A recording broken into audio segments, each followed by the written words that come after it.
Hi everyone. It's been quite some time since the last update, and I've made a lot of progress since then. The main things I'd like to cover in this devlog are the boss template and framework, the object placing system, and the completely overhauled upgrade system. The boss framework and the object placing system were the last two major systems that I needed to complete before switching over to focusing on creating content for the game, so I'm very excited to have finished them. Also, a lot of the progress in this devlog is more programming centric, and I don't have many new polished visuals or sounds to demo for you, but I'll show you the systems I've created and use programmer art to show them. And I'm also looking forward to pivoting back towards creating art and sound for content. The object placing system handles the placement of boss spawning pillars, gun crates, upgrade crates, and unique world objects. Again, everything here is just debug art and nowhere near what the actual thing is going to look like. These are just simple, identifiable placeholder sprites so that I can tell that the placement algorithm is working properly. These represent boss spawn pillars, these represent upgrade crates, these represent gun crates. Everything else represents unique world-specific objects. Unique world-specific objects can vary from level to level and vary in size and interactability. Some will have collision and can be destroyed, like exploding barrels or obscuring bushes, while others will be persistent and maybe emit like a hurt box or change how a player can move or something like that, somewhat like a pool of acid or steam vents. The system first places the boss spawners, requiring a minimum distance of 20 tiles from each spawner to keep them far apart. This is done so the player needs to traverse a large chunk of the level to progress. They'll need to find and activate all three of the boss spawners, which will in turn destroy all remaining creatures and then spawn the boss for a one-on-one battle. Defeating the boss then completes the level and allows you to progress to the next stage. A similar thing is done with the gun and upgrade crates. They are placed far away enough from each other to encourage exploration and constant movement. I'm trying 3 of each per level for now, with the goal being to give the player enough choice to make a build in a general direction that you'd like, but not so much choice that you can always spam the same exact build. I'm also thinking of experimenting with varying prices to open the crates as a way of enticing players to try new upgrades, guns, and builds that they maybe otherwise wouldn't feel inclined to try. After placing boss totems and crates, I then populate the world with objects based on the level. Some levels' difficulty will be informed by the types of objects that populate those levels and the danger or usefulness of those objects. For example, some later levels will have objects that are far more hazardous to the player than earlier levels, and then also in greater frequency. The system first finds all viable 3-tile by 3-tile object placement locations, shuffles them, and then places 3x3 objects. Then it does this for the remaining size dimensions until finally placing the 1x1 tile-sized objects last. If an object has collision, it will also deactivate that area's enemy spawning until the object is destroyed. The component requires dragging and dropping the types of objects you want to spawn in that level, picking their weighted chance of spawn, and picking how many of each object by dimension you want spawned for that level. It spawns until all are spawned, or there are no more viable locations.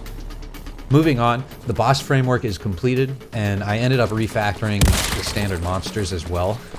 Bosses and monsters now have a template scene where the sprites, animations, and numerous exported variables are the only things that need to be modified to create a new enemy.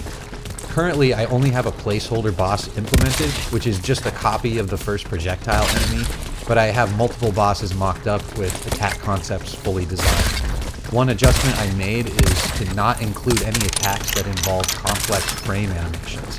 I'm electing to instead comprise attacks of simpler tells, animating with squash and squeeze, position changes, sound tells, and then emitting various types of projectiles.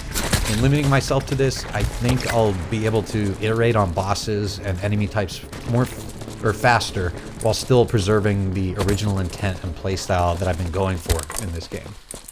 Bosses have multiple HP pools and attack pools that get loaded in depending on which HP pool you knock them down into. So you can think of those as different phases that the boss is in. Standard monsters follow a similar concept but are much less complex and will typically have 1 or 2 attacks max. or they just constantly emit a hurt box or have a special condition or state that they switch to when they get within a certain distance from the player. Continuing on to the overhauled upgrade system, I have designed and fully implemented 51 different upgrades, with the exception of their final sound and art designs. I decided to overhaul the system because the original upgrades I showed in the last devlog felt uninteresting and didn't feel substantial enough. They were also previously designed with the limitation of needing to be numerically scalable. Now upgrades are far more different and bolster a number of vastly different approaches and playstyles. There are multiple builds that have spawned from this as well, which has been super fun for me to playtest. There's like melee builds, huge ammo builds, glass cannon, tank, evasion. There's even kind of like a Vampire Survivors like AoE build, mid-range builds. There's just a bunch of different ones. Those are just the ones that I can kind of pop off the top of my head. There's also, there's upgrades that simply increase your melee range or boost your bullet damage. But then there's other upgrades that are more unique that drop a bomb each time you do a dodge roll, or emit a damage radius during the duration of your dodge roll, or emit some kind of special pulse that shoves monsters away at the end of your dodge roll. Something like that. The main goal is to bolster and accommodate, or even encourage, different types of playstyles. Balance is not something I'm super concerned with right now, as long as there's enough fun tools for different types of play. That about wraps up what I wanted to cover. I also wanted to say I appreciate everyone's patience for this devlog, and those that inquired and checked in over these last years. It's been an eventful and at times challenging couple of years. I'm sure that's been the case for, that's everyone's life, it is what it is. But yeah, there have been multiple life events, some good, some sad, and many challenging between the last devlog and this one for me. I don't know when the next one of these is going to come out. I'm just going to be honest. It may be another chunk of time, but I do look forward to releasing updates in the future and then eventually finishing this thing and getting it out there so everyone that is interested gets a chance to play it.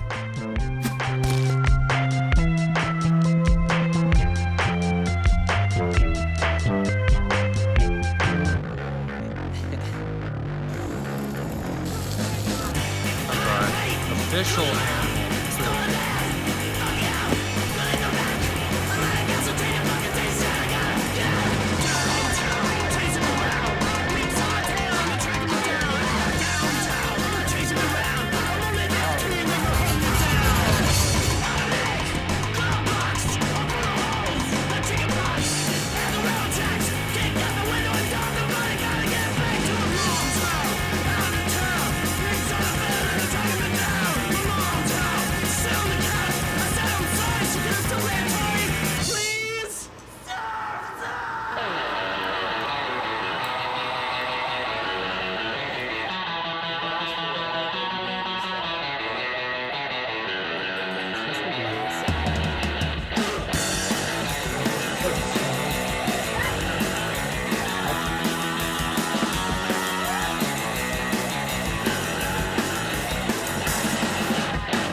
Good boy.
road trip detour that has been very successful and time efficient.